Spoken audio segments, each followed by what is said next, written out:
your Muslim association? Yes, of course. The name of our Muslim association is the Ahmadiyya Muslim Association.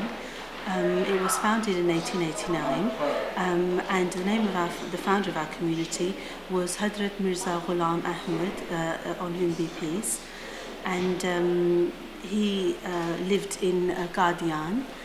And he basically came to revive the principles of Islam, not to change anything, but just to revive the original principles of peace and goodwill, and good practice. Whereas it's good to believe in good things, but also to try to bring the elements of good belief into practice within one's daily life. And one of our mottos of our community is love for all, hatred for none. People can very often think that Muslims are there to, be hateful, and if somebody's not a Muslim, hate them and, fight them, kill them, things like this. We don't believe that's not what Islam is about at all. In fact, Islam is a religion of peace. The word itself means peace. So this is what our community is essentially about. And so what brings you here to the Thameside Theatre? Well, the manager over here, Mrs. Sue Pollett, she very kindly, I've had various discussions with her and email exchanges. We wanted to, because Islam is unfortunately at the moment quite maligned. I'm a practicing Muslim myself, you see, so I do feel that Islam is quite maligned, and there's quite a lot of distortion about what the true message of Islam is. That's not the fault of people who are non-Muslims, but it's the fault also partly of some people who profess to believe in Islam and follow Islam. So it's it's not all somebody who complains, but because of the actions of a few, many Muslims are being tarred with the same brush as being terrorists, as being evil, and people who want to be separate and cut off and these sorts of things. So we asked the authorities here in the library for permission to hold a library exhibition on peace and tolerance in Islam, and they very kindly allowed us to do that, just so that we could have a chance to to display that Islam is about peace. And also, if somebody wants to come and have a discussion with us, we'll say, well, Islam is a religion of peace, but you're hate mongers and this, you're hypocrites. That's fine. Talk to us about it. Why not? That's fine. That's why we're here. And with Ramadan coming up, what does Ramadan mean to you? Ramadan to me is a holy month. It's the holiest month of the year, and it's the month of fasting. So it's a time when Muslims will get up from dawn, before sunrise, and pray, have something to eat, a breakfast, very early morning breakfast, and then pray again. And when the sun rises, from sunrise until sunset that evening, a Muslim won't eat or drink anything throughout the whole day. But it's not just about not eating. It's not a diet program. It's a physical diet program. It's also like a moral diet program. Moral detox as well.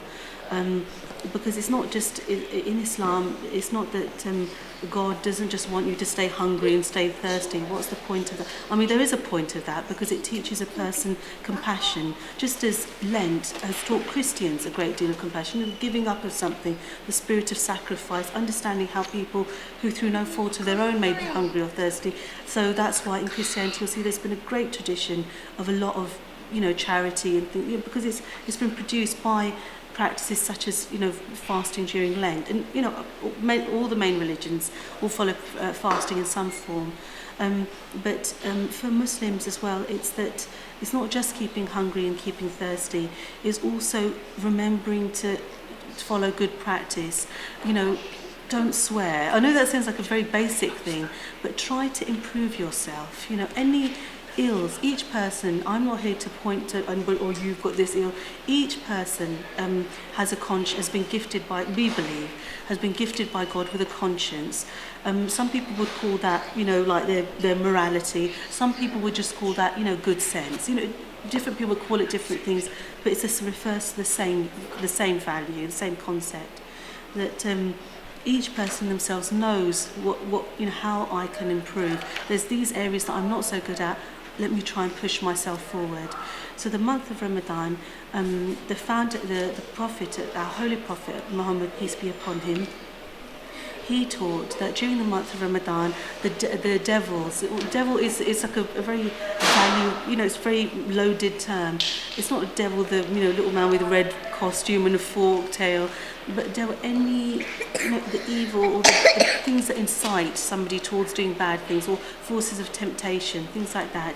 They are kept locked up in chains. So they're kept locked up in chains. So during the month of Ramadan, it is far easier to do good and a little more difficult to do evil. Not impossible, because if somebody still wants to murder, still wants to steal, whatever the bad things they can do, well, they'll find a way. But the holy month of Ramadan is holy for the sake that it's easier to do good and more difficult like that.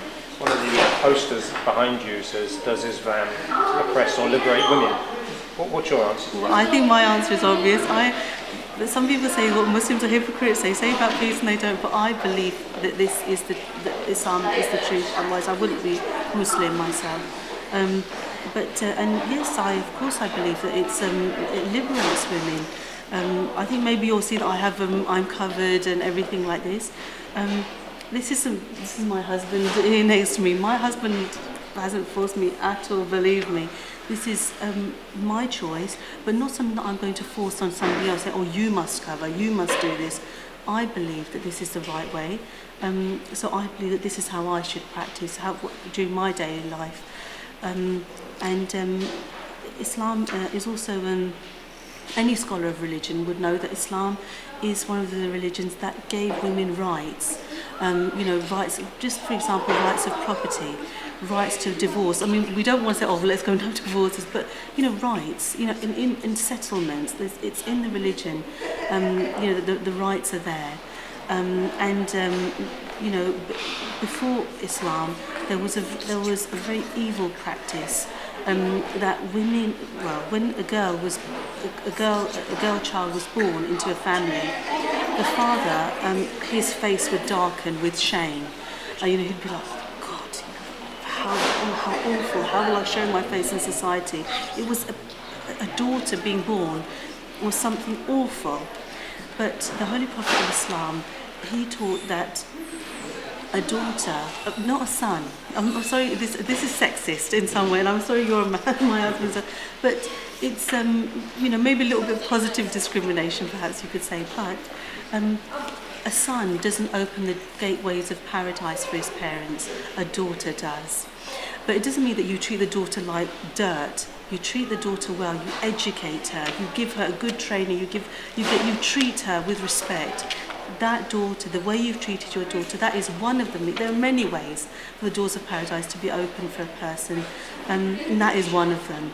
So that is just a little example about how it's not about hating women or misogyny, anything like that. It's each gender has been created by God. Each gender has been created by God, and each gender has its role and it has its rights.